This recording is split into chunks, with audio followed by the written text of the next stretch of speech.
Hello dear students, welcome to the channel hashtag study we start 2021। और जैसा कि आप जानते हैं चैप्टर नंबर 1, 2 एंड 3 हम कंप्लीट कर चुके हैं। उसकी प्लेलिस्ट चैनल पे अवेलेबल है, आप देख सकते हैं। और चैप्टर नंबर 4 आज हम डिस्कस करेंगे ऑर्थोगोनल प्रॉपर्टी। और इससे पहले वाले जितने भी आर्टिकल्स हैं, एग्जाम्पल्स हैं, वो हम डिस्कस कर चुके हैं। उसकी प्लेलिस्ट भी अवेलेबल है, आप देख सकते हैं। तो विदाउट वेस्टिंग एनी टाइम चलिए शुरू करते हैं। ऑर्थोगोनल प्रॉपर्टी किसकी? हर्मिट्स पॉलिनोमियल की। ठीक है, यानी कि हर्मिट्स पॉलिनोमियल आएंगे ही आएंगे।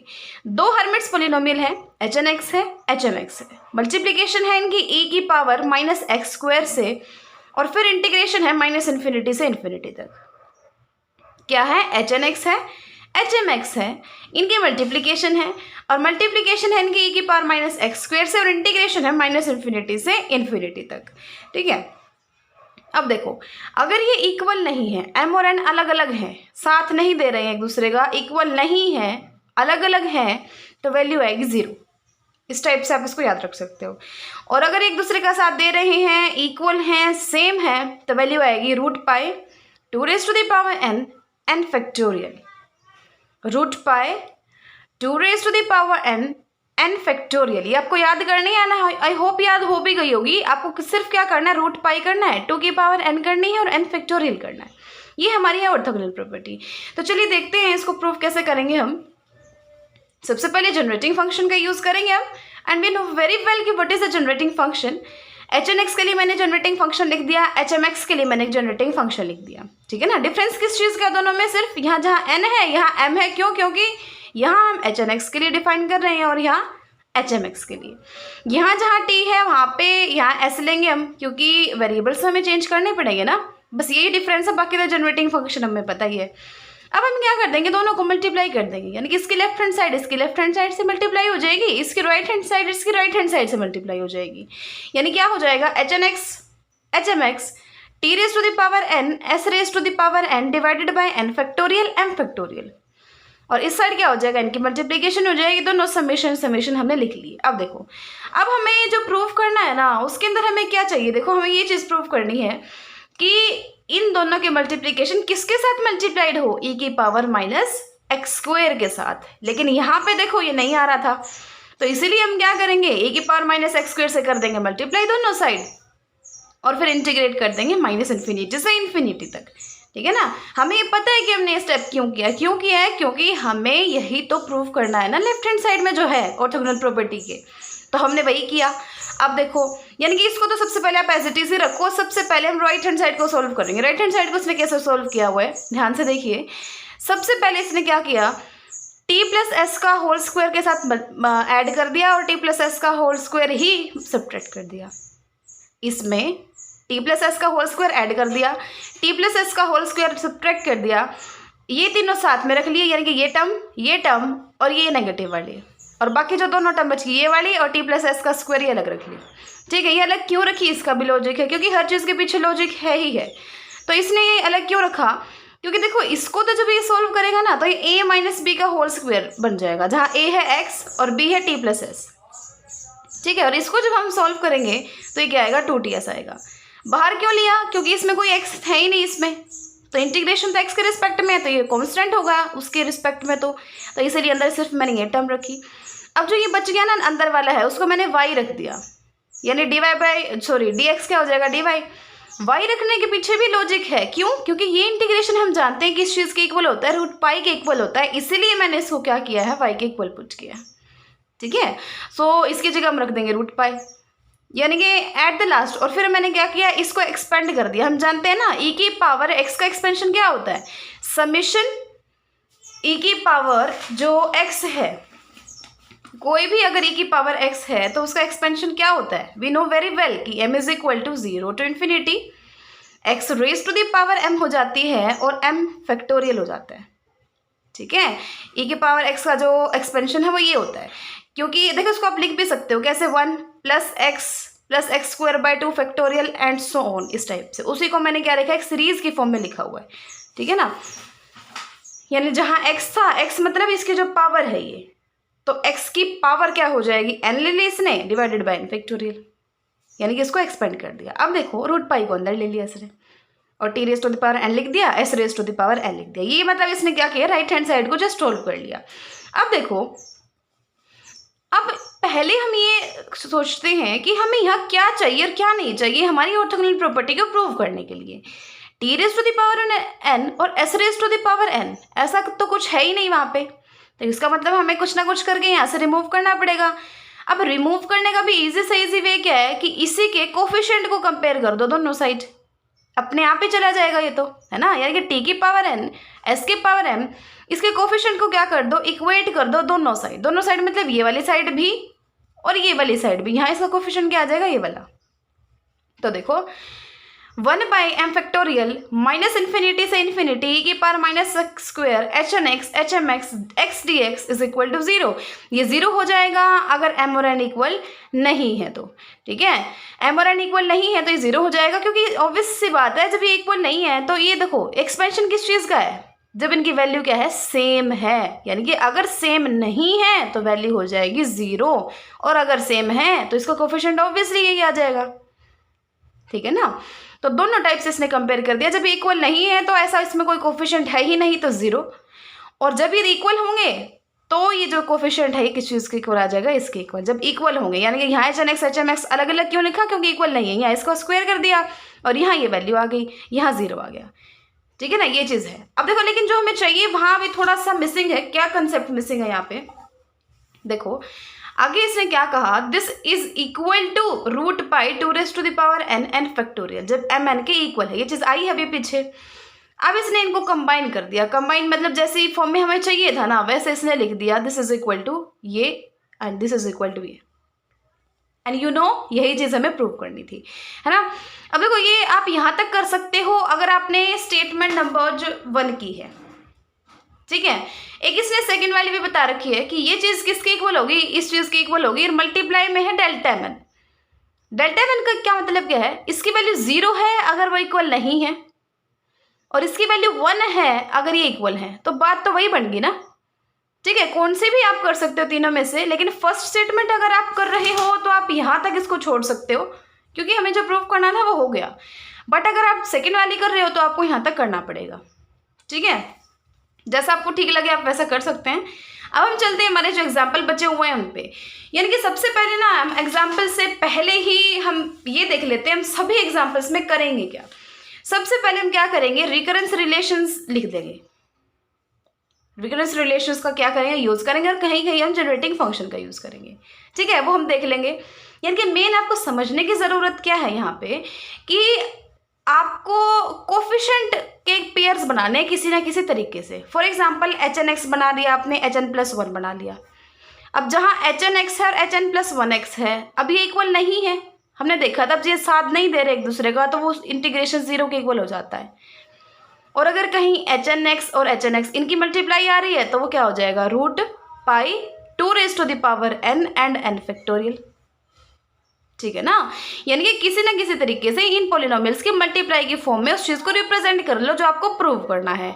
अगर वो इक्वल नहीं आ रहे उसको 0 रख दो, अगर वो इक्वल आ रहे हैं तो उसको इस चीज़ के इक्वल रख दो। बहुत ही ज़्यादा सिंपल एग्जाम्पल्स हैं इसके। देखिए ये चीज़ आपको प्रूव करनी है, देखो इस चीज़ के इक्वल प्रूव करनी है। अब हमें पता है रिकरेंस रिलेशन यूज़ करने हैं, ये वाला रिकरेंस रिलेशन यूज़ करना है आपको।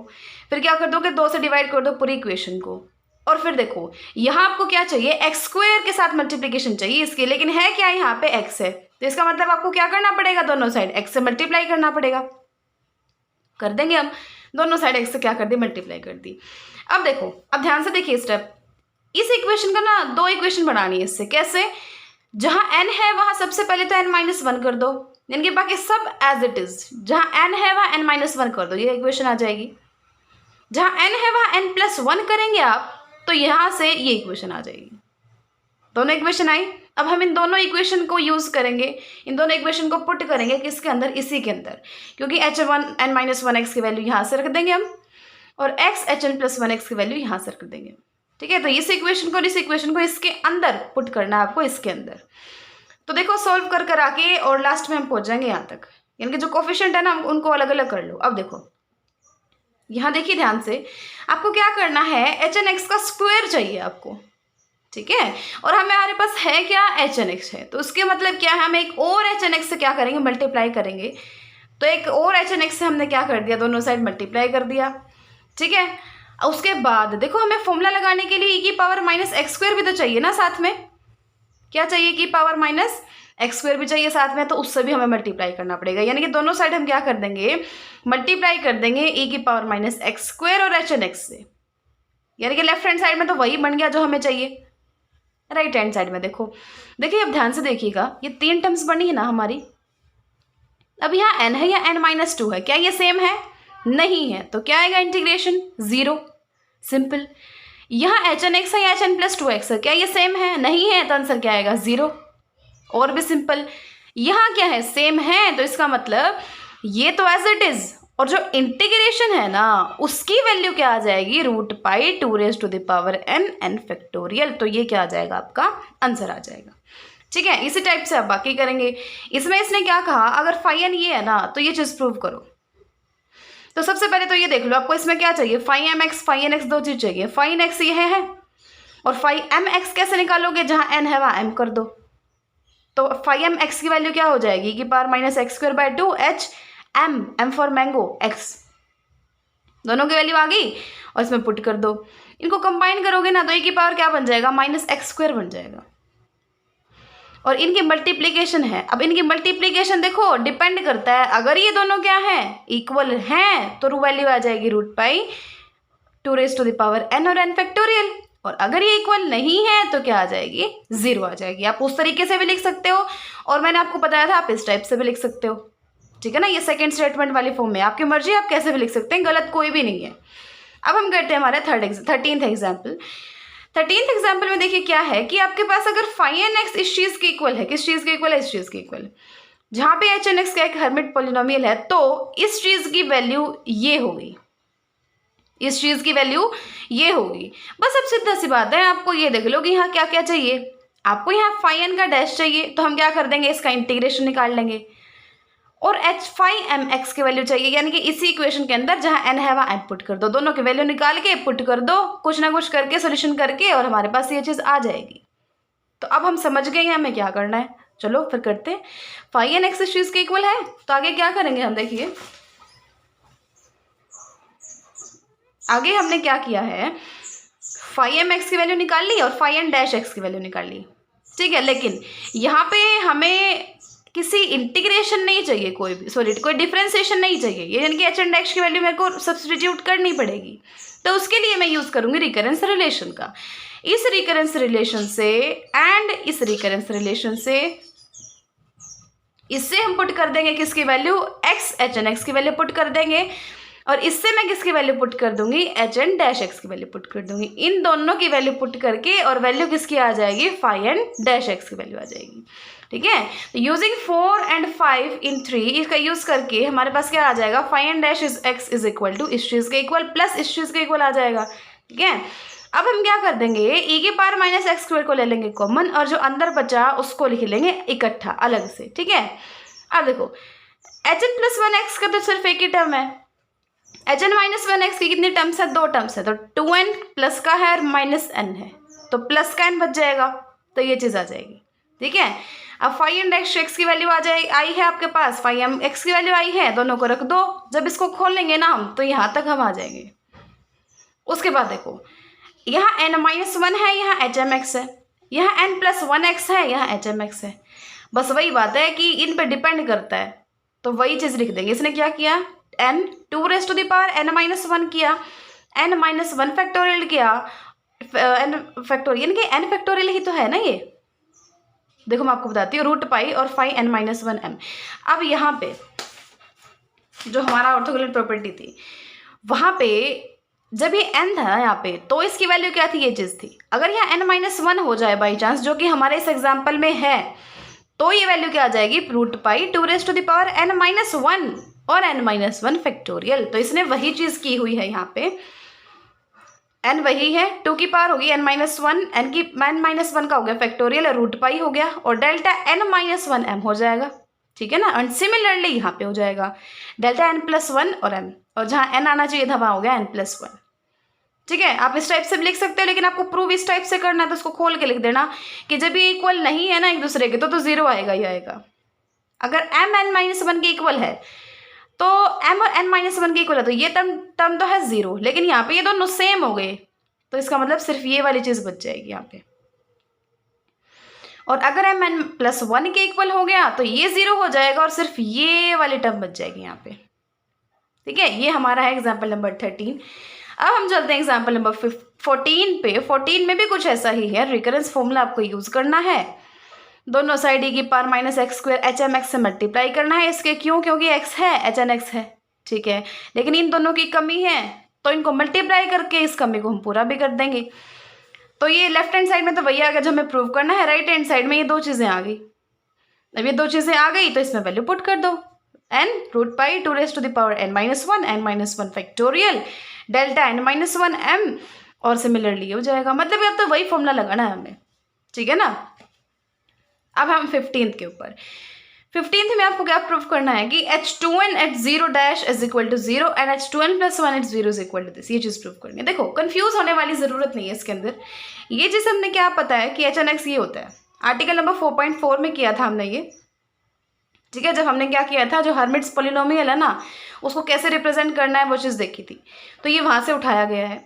अब देखो, अब इसके लिए आपको क्या चाहिए, h2n at 0 का डैश चाहिए। तो सबसे पहले HNX को h2nx बनाओ।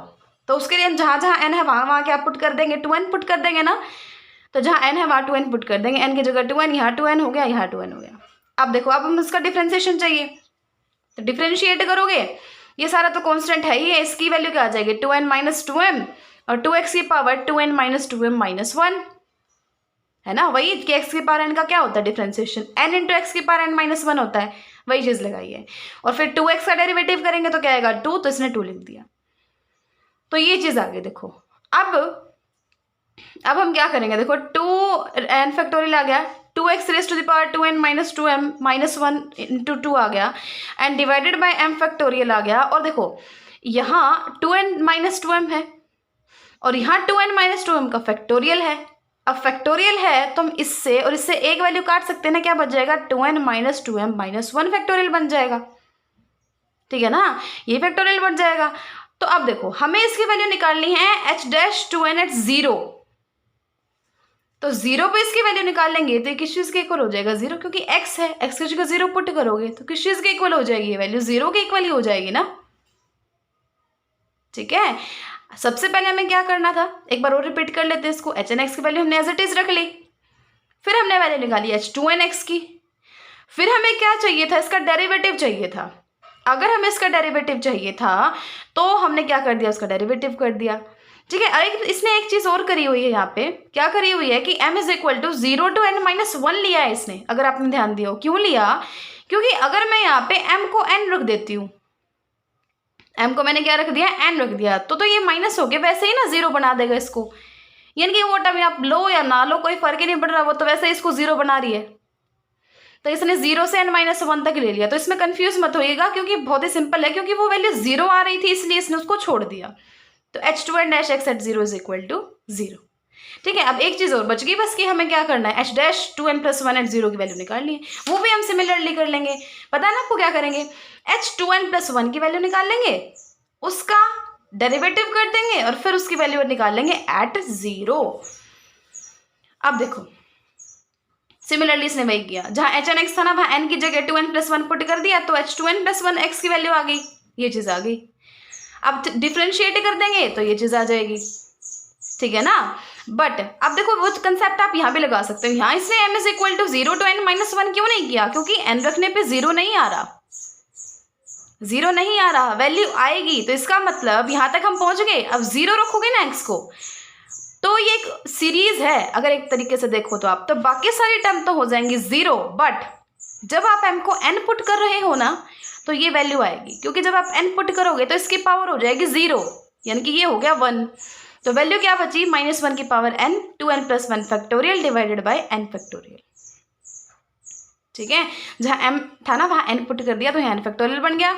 ये क्या होगा 0 फैक्टोरियल, जो कि क्या होता है 1 वैल्यू होती है। यानी कि इसने इसलिए n-1 तक नहीं किया क्योंकि वो n वाली जो वैल्यू है पिछली बार तो वो 0 थी, बट अब की बार वो 0 नहीं है। तो h dash two n plus 1 at 0 की वैल्यू आ गई ये, और यही चीज़ें हमें क्या करनी थी, प्रूव करनी थी।